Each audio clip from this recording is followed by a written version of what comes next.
sort of like if you walk in, if Mrs. Schwartz walks into a drugstore to buy drugs to get better, that we pay the same price practically as her. I said, that's not possible. He said, it is. Then immediately, being the person that I am, I said, oh, it is, of course, because the politicians are all taken care of by the drug companies, and therefore they don't have negotiation, right? That's what it is. There are billions, tens of billions, hundreds of billions of dollars left out there due to policies. A lot of times when you think the politicians are stupid and you think the deals are bad, they're not bad. They're good for them. They're taking care of the lobbyists and the special interests, okay? Because they can't be that bad. You look at some of these deals, even the Iran deal, I'll bet you there's something involved. I mean, it's hard to believe, but look at these companies in Europe that are making a fortune. Airbus, I'll guarantee you they have probably lobbyists. They probably knew that some of this money was going to buy 118 Airbus planes. 118 planes, not one Boeing. And Boeing's better. I like it better, too. I have one. But Boeing's better. But think of it. 118, they probably knew. They probably had lobbyists for Airbus. And they probably had lobbyists for Russia. Russia's selling a missile. So they probably had lobbyists. Everybody has lobbyists. So when you see some of these deals that are so absolutely bad, they are bad. But the reason they're bad isn't stupidity. It's, in a way, dishonesty, okay? It's sort of called legal dishonesty. But in a way, it's dishonesty. And when they go up and they say to one of the people running, like Ted Cruz, he's got people, you got to see some of the people that are giving him money. Forget it, folks. Forget it. You got problems. He's taking money from people you won't believe. Check out his list of people. But when they go up to Cruz and they go up to these different people that are running, every single one of them on both sides, by the way. But on my side, I'm the only one. I'm on both sides. I'm the only one self-funding, period. And I feel sort of foolish. My whole life has been about money. Money. I want money. I want money. It's greed. I want money. And now these guys are coming up. They want to give me millions. I have a guy come up to me the other day, Doanld, I'll give you whatever you want, millions. Where? How do I say? I said, I can't take it. It's hard for me to say that because my whole life it's hard. I feel a little bit like, am I okay? Am I going crazy here? And I say, I don't want it. No. And every time the guy sees me, he's a very rich guy.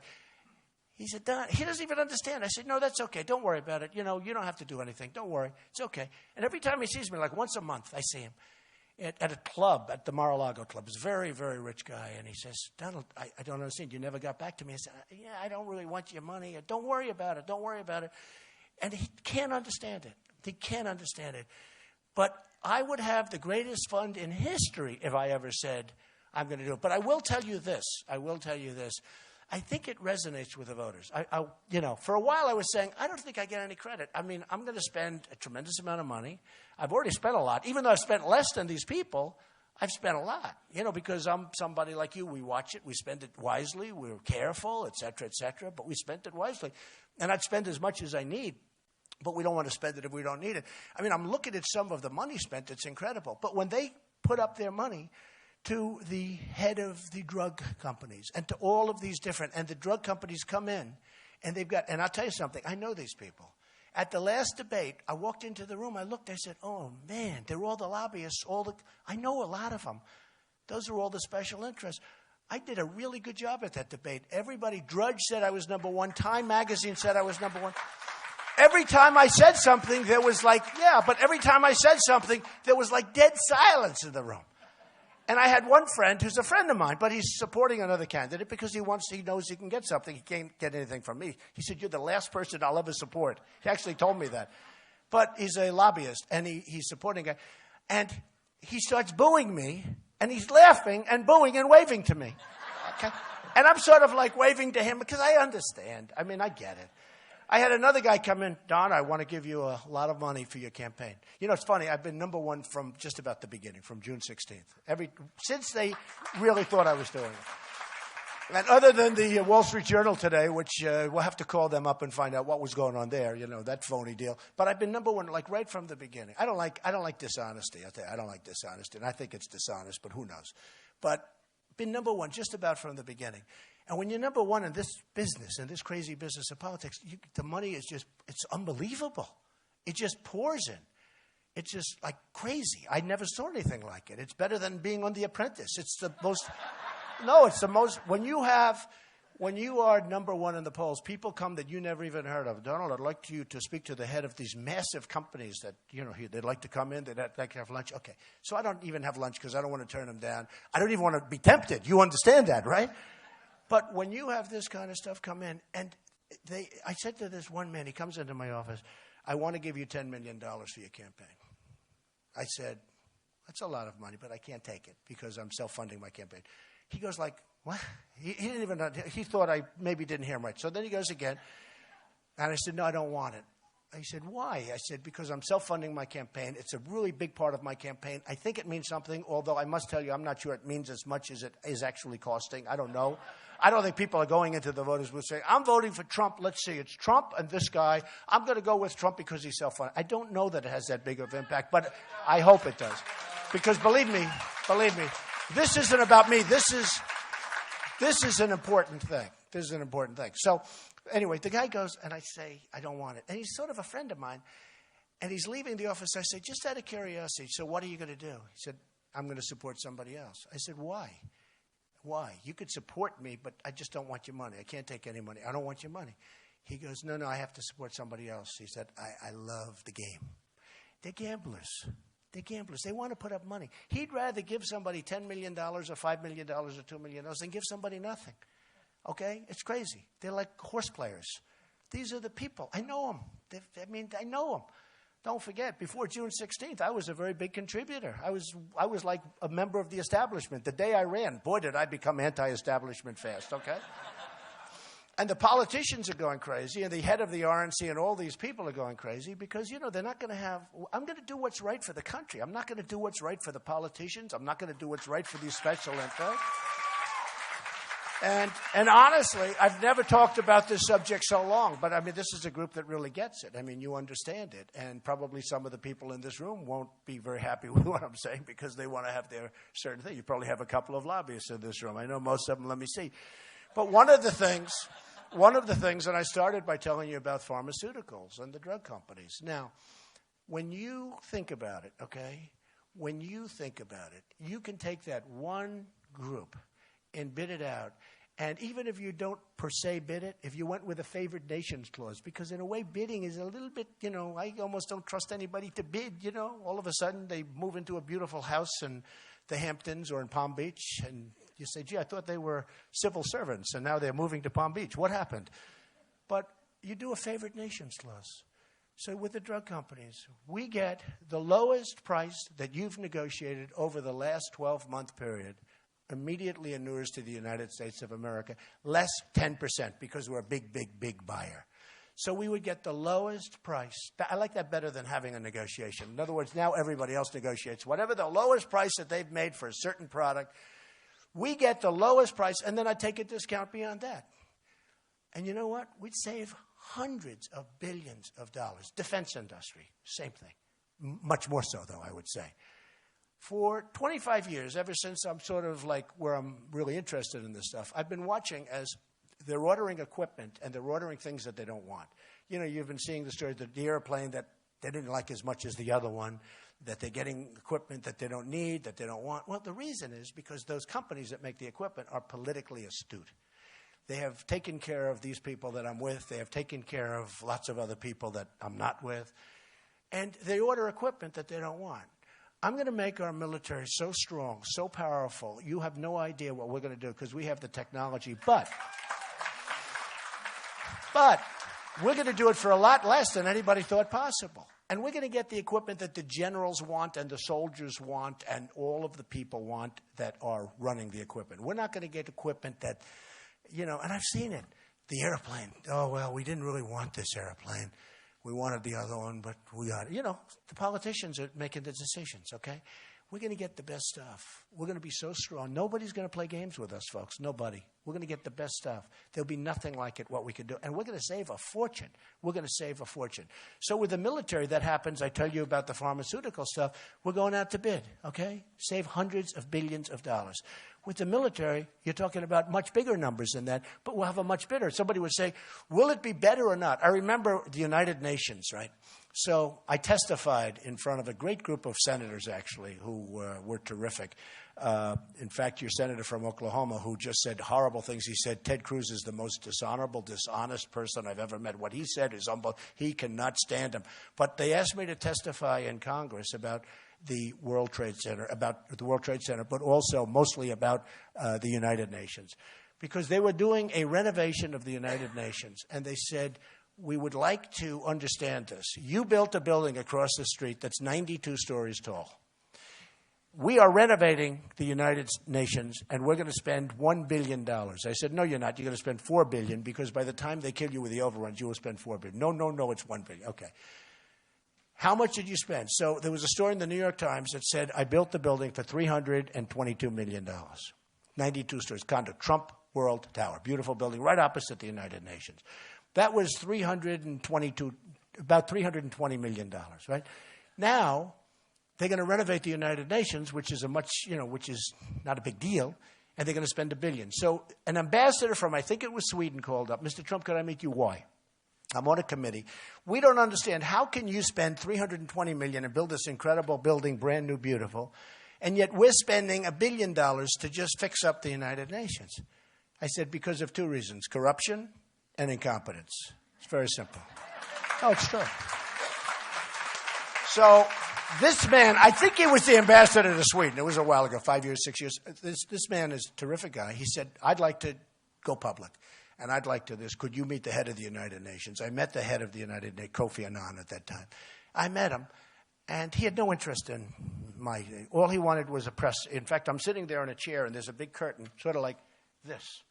And I didn't know what was going on. And all of a sudden, the curtain opens, and there was so much press, and they're taking pictures. That's all he wanted. He didn't care about the cost of this thing. So what happened is they brought in the man that's in charge of it. So I said, are you using a boiler system? Are you using New York steam? What are you using for heat? He said, I have no idea. He had no idea. He didn't know boilers. He didn't know anything. This guy knew nothing. He was in charge of construction. So they were at $1 billion. I said, this is not going to cost $1 billion.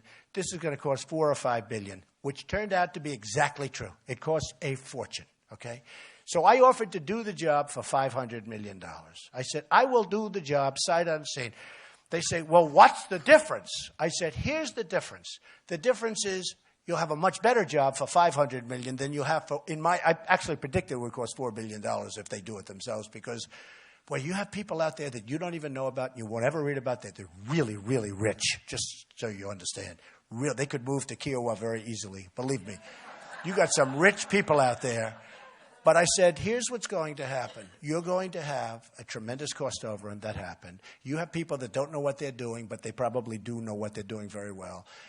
But they said to me, what's the difference? The difference is I'll have marble floor, they'll have terraza. I'll have better elevators, they won't. With me, you don't have to move out. They're going to have to move out. Under their scenario, everybody had to leave the United Nations, rent office space, big trouble, hard to get in Manhattan, and then come back. I was going to do it, everybody in place, right? Everything was better, and I never heard from him. And then the next time I heard was a few years later when the thing was totally out of control and it's cost a fortune and all that. Well, the same thing is true with our country. Our country, we will spend less money, but we'll have better roads, better airports. You know, our infrastructure is a disaster. We spent in Iraq, which was a horrible decision to go into Iraq. Okay, you know that. I mean, I hope you know that. And I should get points for vision because I said right at the beginning, don't go into Iraq, you're going to destabilize the Middle East. We spent $2 trillion in Iraq, and now it's much more than that. But $2 trillion, that was as of 2 years ago. Thousands of lives, wounded warriors who I love all over the place, okay? We have nothing. We have nothing. We have to start rebuilding our country. We've got to knock the hell out of ISIS and knock them out like you've never seen anybody get knocked out. But we have to get back to rebuilding our country. Our country is a mess. Our roads, our bridges. You know, 40% of our bridges are in danger. I mean, you know what danger means? Danger means like you go over, and you've seen collapses of bridges. We have tremendous infrastructure problems. And by the way, wouldn't it be great to have a great builder in charge of like a country that has to spend billions and billions and trillions on infrastructure? Because I am. I mean, what I do. You know, I'm building the old post office on Pennsylvania Avenue, and we're way ahead of schedule and under budget. We're 2 years ahead of schedule. I actually said to my daughter, let's not say 2 years because it doesn't even sound believable, but we're actually 2 years under schedule, ahead of schedule, and under budget. And it's right on Pennsylvania Avenue. And I like it because this way, if I don't make the White House, I'll still be living on Pennsylvania Avenue 100%. But we're under budget, ahead of schedule. It's going to open up September of this year. It was supposed to open September in 2 years from now. And it's going to be one of the great hotels of the world. Maximum job, unbelievable. It's going to be one of the great hotels of the world. That's what we need. That's the thinking we need in this country. That's the thinking we need in this country. So I tell the people, I say, well, what would be the difference like with the military? I say, here's the story. We'll spend less money. We'll have much better equipment. We'll have much happier people. Everybody's going to love it. We're going to be stronger, better, just like the story with the United Nations. What's the difference? 4 billion versus 500 million. Well, the 500 million, the United Nations will have marble floors instead of, frankly, parquet. But they'll have marble floors. They'll have everything will be the best. Same thing with us. We can do that. I mean, we can do that. We have the wrong systems in place. We have tremendous corruption. We have tremendous corruption.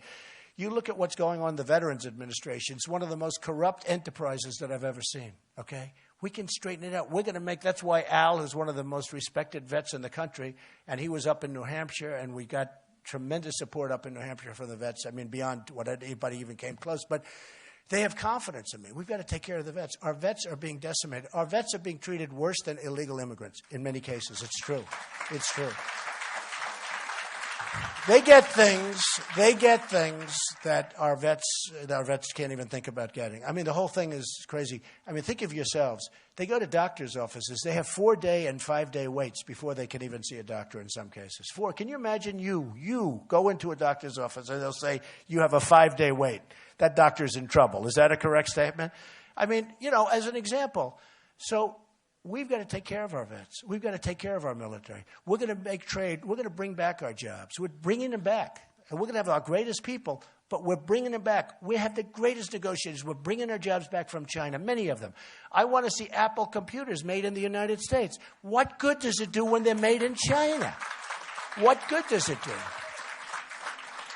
And we have to get them to stop devaluing their currency. And remember this, we have the cards because we have this pot of gold. That's not such gold anymore, by the way. You know, we owe China $1.7 trillion. We owe Japan $1.5 trillion. How about Japan? They make cars, biggest boats I've ever seen. They come pouring off these massive boats from Japan, just pouring. We give them practically nothing. You talk about trade. They do these cars. You've never seen ships like this, so big. I was in Los Angeles recently. And the cars are pouring off the ships from Japan. So they sell us millions of cars. We sell them like nothing. We give them nothing by comparison. Where's the fairness there, folks? We need to bring smartness back to our country. We need to bring negotiation back to our country. We need to bring honesty back to our country. We need to get deals that are great. We have to bring our manufacturing back. Recently, a friend of mine ordered Komatsu tractors from Japan. He's always ordered, big excavator, big company. He always orders Caterpillar. But he said, I couldn't do it. He felt badly. I could see. I said, what's your problem? He said, I feel guilty because I ordered Komatsu tractors. They're from Japan. He said, Donald, they've so devalued the yen that I owed it to myself and my family, my wife. I owed it to my employees to buy. I bought it for much cheaper. What's the difference in the equipment? He said, Caterpillar's better, but not that much. I mean, I had no choice. He said, so he bought Komatsu equipment. Well, that's what's happening to us. We're being outsmarted by very smart people, and we don't have the people. It's like the New England Patriots playing some high school football team. We don't have the people in place. We don't have the right people that are doing this. This is like a great surgeon. This is like you need somebody that's incredible. This is not easy stuff. These people have it naturally. When I take Carl Icahn, I say, Carl, take a look at the Chinese trade deal. I got the greatest guy. You understand that. I mean, and he doesn't want money. He doesn't want it. He'd love to do it. I mean, he'd love to do it. So we're going to make a lot of changes if we get in. We're going to make our country rich again. A woman came up to me. She said, Mr. Trump, that doesn't really sound nice. I said, look, $19 trillion. We just made that horrible omnibus budget. You saw that deal. It took like 2 hours. I never saw a deal go so fast. Obama got everything he wanted. You know, Obama's a lousy negotiator except when it comes to negotiating with the Republicans. Is that right? He's a terrible negotiator. But with the Republicans, he gets whatever he wants. You look at it. He got, in that deal, he got so much. He got money to bring in the migrants from Syria, who we can't take because we don't know who they are, where they come from. We'll do a safe zone, and we'll have the Gulf states pay for it. Not us. We don't want to pay. But we'll have the Gulf states. They're not putting up any money. They have so much money. Saudi Arabia makes $1 billion a day when the oil price was high. Now they make half, okay? Not so bad. But, and think of Saudi Arabia. We protect Saudi Arabia. They were making $1 billion a day. They have more money than anybody.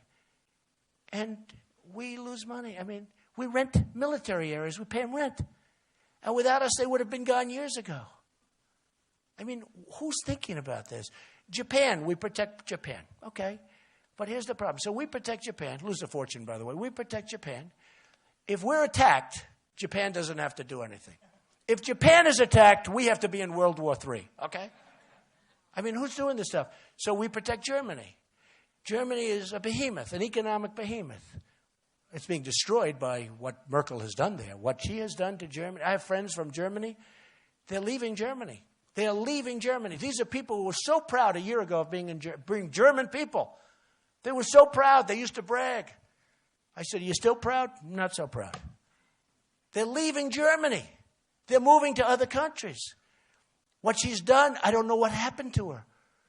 I thought she was a terrific leader. And I don't know, maybe she got carried away with herself. I don't know. Like tremendous crime. You look at Sweden the other night. Did you see what happened in Sweden the other night? Sweden doesn't have crime. They're going around. It's a disaster. You look at Brussels. I was in Brussels 20 years ago. Brussels, beautiful Brussels. It's like an armed camp. They had to cancel New Year's Eve because of horrible, horrible threats of massive crime. We have to get smart, folks. And we can't be so politically correct. Oh, that's not a nice thing to say. That's not nice. And actually, a lot of people, and maybe it happened to a certain extent in New Hampshire, they thought I'd get 27, 28%. I ended up getting 36, 37%. And I think what happened, a lot of people said, you know, the poller goes up to Trump. Well, would you vote for Trump? No. But then they get in the booth. I want Trump. I want Trump. It's true. We might poll higher. So I love this place. I have so many friends that live here, and I have such great relationships here. And I've been here a couple of times where I was, you know, at the place I actually played, and it's fantastic. But we have a country that has such potential. We have a country that is so great. We can make it truly, and right now it's got a tremendous headache. And I'll tell you, if Hillary Clinton gets in, or this guy Bernie wants to tax you 95%, if he gets in, everything's for free except for the people that have to pay tax. And you know what happens to those people that leave? It's like the companies. The companies are leaving now because the taxes are too high. My tax plan brings the corporate taxes way down. It has to, because the companies are leaving. When you lose Pfizer, how good a company is Pfizer? They're moving. It's gone. They're in Ireland. They're moving to Ireland. They're moving because the taxes are too high. And they couldn't get their money back in. They moved to get their money. But I'm just saying this. We have tremendous potential as a country. Tremendous. I love this country. I love South Carolina. I love it. I love the people. The people are incredible people. Saturday is so important to get out and vote. We're going to turn it around. And believe me, it's we. It's not me. I'm like a messenger. This is why. Last week, the cover of Time magazine wrote the most incredible story. I don't normally say an incredible story. If there's one word, I hate it, right? But this is the most incredible. They talk about this is a movement that's going on with all of us, with us. Not the Bernie thing. We get far bigger crowds than Bernie. We get everything bigger than Bernie. And Bernie, I think, is going to fizzle because eventually, although it's going to be interesting to see what happens to Hillary with emails, because she should be, what she did is a disgrace, okay? What she did is a disgrace. One thing I liked in the poll that came out, USA Today today, it said I'm leading by a lot. It was a great poll, national poll, and it said I beat Hillary and I beat Bernie very easily and head-to-head. So that's good. That's always nice for me. But I do in a lot of polls. But the theme is Make America Great Again. And I'll tell you, we can make it greater than ever before. And let me just tell you, if I get elected, we're going to start winning again. We're going to win on trade. We're going to win at the border. We're not going to have the Mexican officials going over and seeing the Pope and saying, you know, Donald Trump is a bad person. He's a bad person. He wants to stop people from walking freely across the border. And the Pope doesn't know this. I mean, the Pope is told this. I mean, I don't even blame the Mexican officials for trying to get away with it. But I don't think they're going to get away with it, okay? Because we're wise to them. We can't lose $58 billion a year in deficits. So I just say this. We're going to start winning again, and we're going to make America great again. And I appreciate it very much that you're here. I love you people, special people. Thank you very much. Thank you. Thank you. Thank you very much. Thank you.